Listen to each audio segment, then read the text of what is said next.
Good morning, Sneha. Thank you for coming on our show about startups. Welcome, and I'm very excited to talk to you today.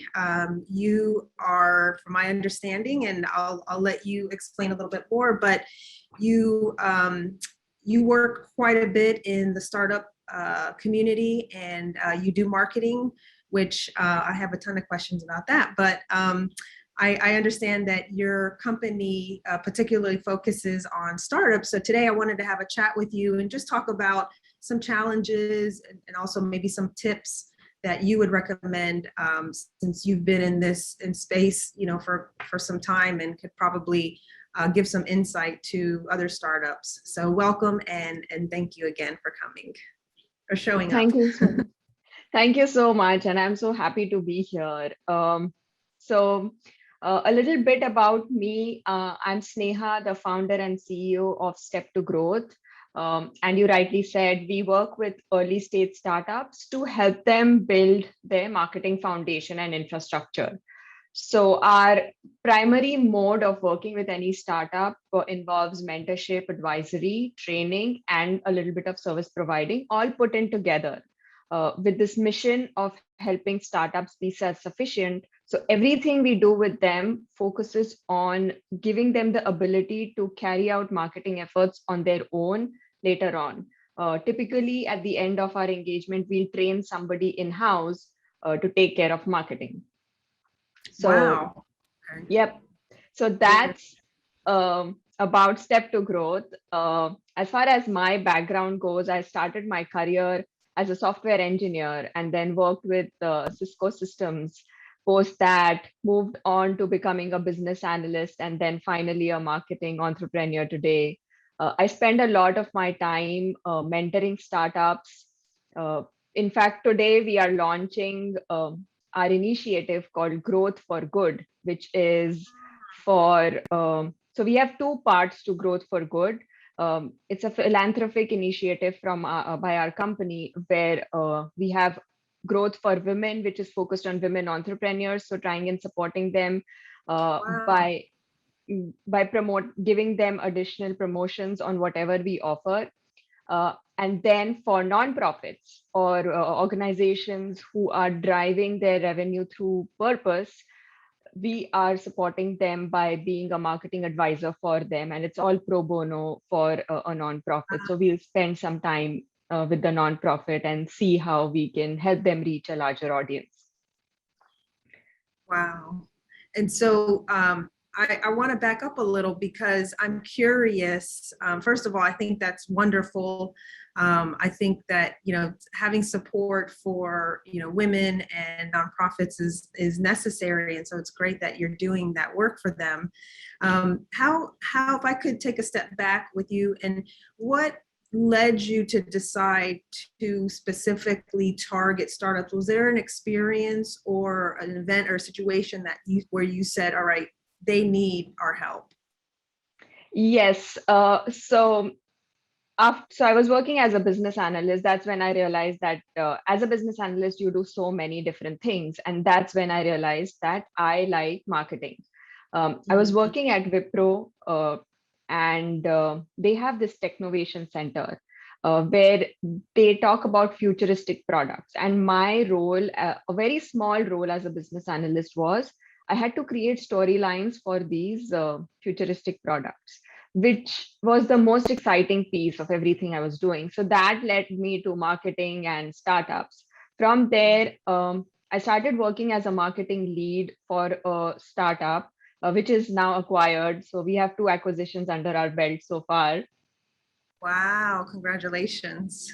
Thank you so much. So when I was and I was the first marketing hire for the startup, and till it got acquired, I was the only marketing person in that company.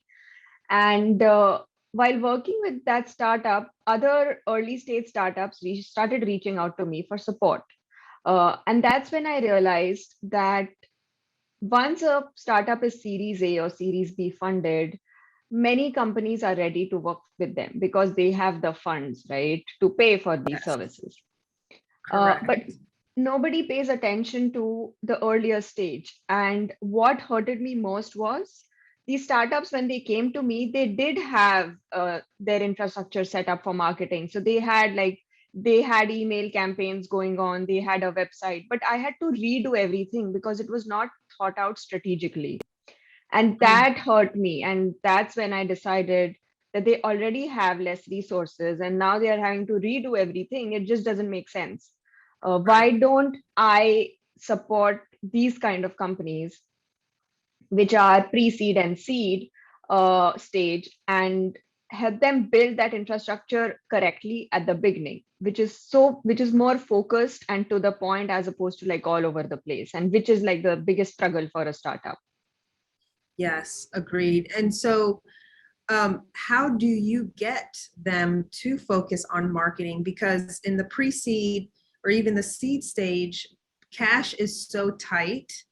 There's constantly day-to-day decision making about, okay, we do have some cash, let's spend it on X or Y, which sometimes, the stepchilds are, unfortunately marketing or HR, which is what we do, or legal, some of the things that really will either in your case drive revenue to them or protect them from liability. So how do you help them make those decisions that, okay, I'm going to seek the help marketing?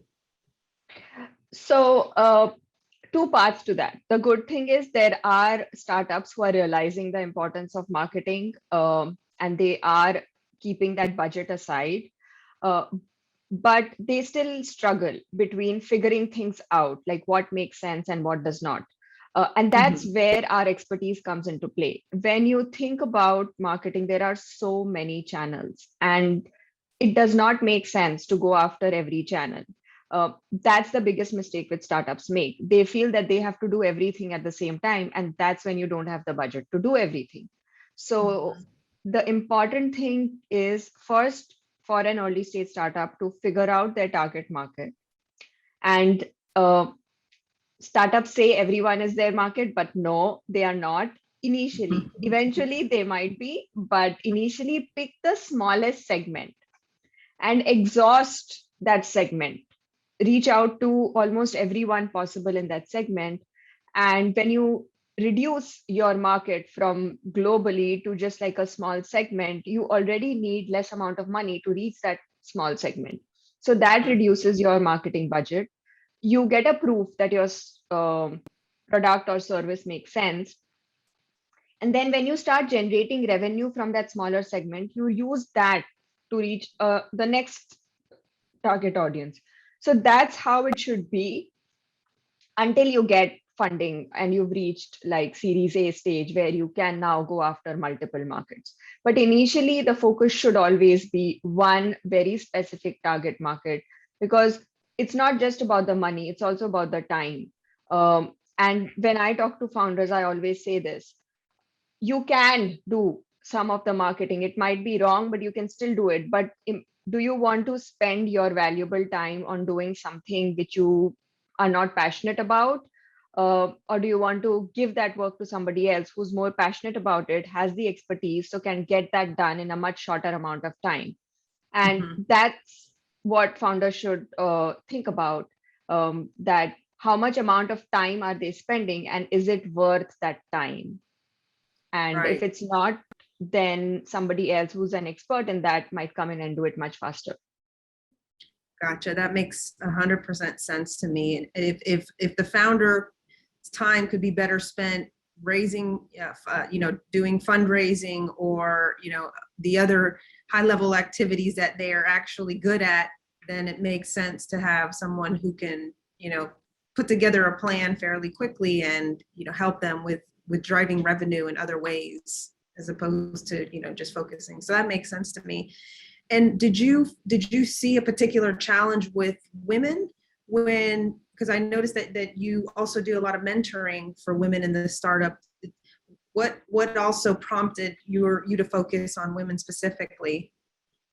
So mentoring, I do it for everyone, but I do have a soft spot for women. And primarily because I have been among the lucky ones, I'll say. I have I've had support right as a kid, no doubt about it. But I still see a lot of women not having that support system, either at home or in their workplace.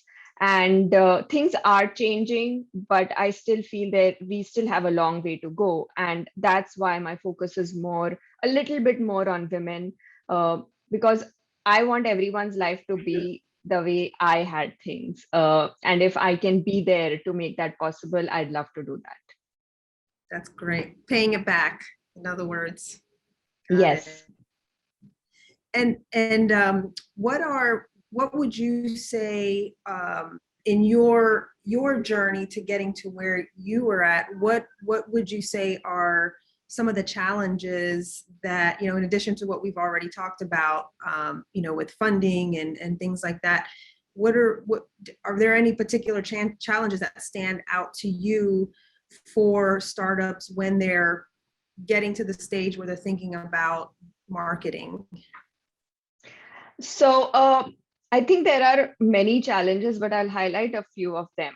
One of the things which I feel like startup founders should understand is they should be able to take critique well. I've worked with so many startups where I am convinced about the product. But when we bring up this point, do you really think there is a market for this? And have you done enough research to prove that? Founders tend to get defensive about their idea, but that's not going to help them. It's not that people don't believe in it. It's about being practical about things. So, and like there have been multiple occasions where I've said that you don't have to convince me. I am convinced. It's about who's going to actually buy the product. Are they convinced about this product? So that, changing that mindset and being open, that is one thing which is going to help founders, because all mentors and advisors are there to help and not kind of dismiss them. And then the other thing which I've seen is founders have this shiny object syndrome. They'll get distracted so quickly, and that impacts their overall plan. So, and many times the startups have multiple advisors. So every advisor can have a different opinion. But you have to take every opinion, absorb it, and then create a plan which you are passionate about and you want to execute, because you are going to do it at the end. So if you're talking to say a mentor, and that mentor says social media, you should be on TikTok, and suddenly you leave everything and start focusing on that, that's not going to help you. Give every advice some thought and then take actions, keeping your core business objective in mind. Like, don't forget about that. Stay focused on that and then see if it fits. If it does not, it's a good advice. Use it in the future. You don't have to do everything at the same time. So like these would be the two things which I've seen in founders, which happen a lot.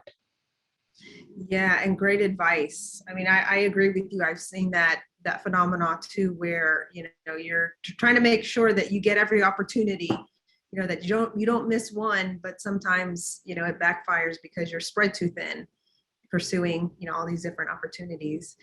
And so if someone wanted to hire you, what is the process for that? So it's pretty straightforward. You could find me on LinkedIn. I'm easy to find, because of my name and last name, I might be one of the unique ones. But before even reaching out to me, it would be good to have a look at our website, which is step2growth.com, step2growth.com. And so you get a sense of what we've done, what we do for startups. Everything we do is very time bound, fixed cost, milestone based. So you know what you get in advance.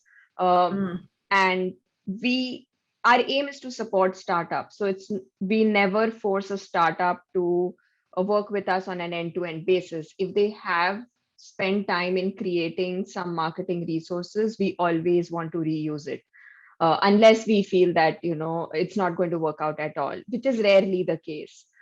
So our focus is always to go in a startup, see what they've done, try and move them to the next level and make them ready by fixing all the infrastructure needs they have, and then just train and move out. That's our model. And we work on extremely small things like just creating a customer journey to end-to-end marketing foundation support. Gotcha. Okay. And then as well as mentoring, and if they have the marketing, the beginnings of a marketing structure, you also help them flush that out and develop it more? Yes. So there's for mentoring, people can reach out to me on LinkedIn. I tend to respond faster to people who leave me a message while connecting with me. So make sure, if you want my attention quickly, add a small note, and then I'll probably respond faster. So for mentoring, they can always reach out to me. I do a lot of pro bono mentoring anyways, so that's okay. I'm a mentor, in fact, at Founder Institute and Loyal VC. So I spend a lot of time with startups over there. Okay. Does location make a difference in terms of, because I know you're based in Silicon, you're available anywhere in the country, assuming, or worldwide, I guess. Yes, so I am available. I make time for early stage startups. So even if you don't see time on my calendar, send me a note and I will make time, because I'm just here to support early stage startups. And I've helped and mentored startups all over the world. And yeah, name it, Australia, Asia Pacific, Africa, like everywhere. So wow. Good yes, to know. Yeah. Yep. I wanted to ask, I wanted to go back and just ask you a few questions related to your own particular organization, and in terms of how many employees you started with and how many you have now, and just ask, whether I guess we'll just call it a head count, whether that also makes a difference sometimes in terms of, making the decisions as to when it's time to bring on marketing, if the headcount impacts that at all, or regardless, it's something you should start from the very beginning. So I started this company as a one-person company 3 years ago. Today we are 6 strong, and we are in this growth phase. So I am, in fact, if somebody goes to LinkedIn and our company page, we are hiring for 2 positions right now. But for us to figure out if a startup is a good fit, in terms of headcount, it's not so much as in terms of headcount, but it's more in terms of stage. So is their product validated yet? Because if they don't have a validated product, then our entire program might not make sense yet. And then we wait to engage with those startups. But typically, I would say that they don't have a marketing person, and it's generally just the team of founders is when startups reach out to us. Gotcha. I noticed that you were just selected to be on the Forbes Business Council. Congratulations. Thank you. I understand that's just invite only. Could you talk a little bit about that? Absolutely. Sure. So Forbes Business Council invites business leaders who have experience and expertise in certain areas. I was surprised, happily surprised when I got the invitation. Earlier this year, I was awarded as Women of Influence Silicon Valley by Silicon Valley Business Journal. I am guessing that added to the invitation.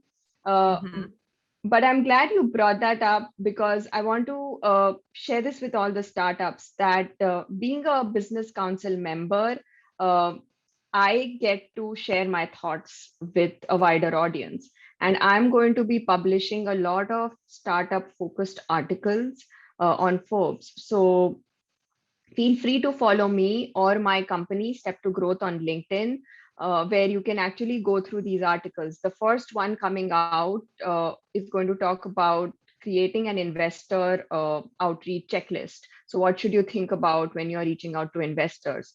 And all the topics would focus more on earlier stage startups. So just follow either my company or me, and you'll be able to read these articles. Awesome. That I was going to be a valuable resource, because a lot of times, and correct me if I'm wrong, but um, you had mentioned that you started out as an engineer, and I think, and even for myself, a business owner, we know we're good at what we do, but not so much the other 100 million things that you have to do for a startup. And so I think that's going to be a great resource for founders and other startup communities. So that's great. That's wonderful. I wanted to also ask you just a couple of questions related to people.